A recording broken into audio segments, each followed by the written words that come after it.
ప్రపంచ పర్యావరణ దినోత్సవం సందర్భంగా హైదరాబాద్లోని తెలుగు విశ్వవిద్యాలయంలో పాన్ ఇండియా జాతీయ స్థాయి సంస్థ ఆధ్వర్యంలో తెలంగాణ, ఆంధ్రప్రదేశ్ రాష్ట్రాల నుండి ఉత్తమ సేవకులకు అవార్డులు ప్రదానం చేశారు. నిజామాబాద్ జిల్లా నుండి ప్రముఖ సామాజిక సేవకులు భారత సేవారత్న పట్వారి తులసి కుమార్ మొక్కలు నాటే కార్యక్రమం, వివిధ రకాల సమాజ సేవలకు పర్యావరణ మిత్ర జాతీయ స్థాయి అవార్డును మాజీ హిమాచల్ గవర్నర్ బండారు దత్తాత్రేయ మరియు ఇతర ప్రముఖుల చేతుల మీదుగా అవార్డు అందుకోవడం జరిగింది. ఈ సందర్భంగా పట్వారి తులసి మాట్లాడుతూ, నేను చేస్తున్న సేవలకు జాతీయ స్థాయిలో గుర్తింపు రావడం చాలా సంతోషంగా ఉందని, గర్వకారణంగా ఉందని, నేను చేస్తున్న సేవలకు నాకు ఎల్లప్పుడూ సహకారం అందిస్తున్న ప్రతి ఒక్కరికి ధన్యవాదాలు తెలిపారు.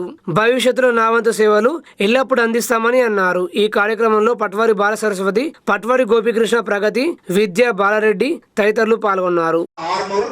నిజామాబాద్ డిస్ట్రిక్ట్ తను చాలా పర్యావరణం కోసం చాలా తాపత్రయపడుతూ అక్కడ అనేక మొక్కలు నాటినటువంటి వ్యక్తి, గొప్ప వ్యక్తిగా ఆర్మూర్ ప్రాంతంలో మంచి పేరు ప్రఖ్యాతులు పొందినటువంటి వ్యక్తి. వాళ్ళ తరపున వాళ్ళ మదరు, వాళ్ళ కుటుంబం అంతా చాలా ఎంకరేజ్ చేస్తున్నటువంటి ఫ్యామిలీ అతను. వాళ్ళ ఫ్యామిలీ కూడా తర్వాత వచ్చి అందరు కలిసి ఫోటో దిగాల్సిందిగా వాళ్ళ మదర్ నాకు ప్రత్యేకంగా ఆహ్వానిస్తూ ఉన్నాం. Thank you very much.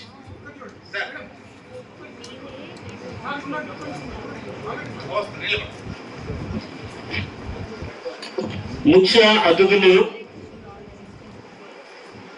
KVL Narasimha Rao గారు, అడ్వకేట్, ఆర్టిస్ట్, హైదరాబాద్. చిరు సత్కారం చేయవలసిందిగా కోరుతున్నాను నిర్వాహకులు. నెక్స్ట్ సార్ కొంచెం ఒక స్టెప్ ఎక్కువ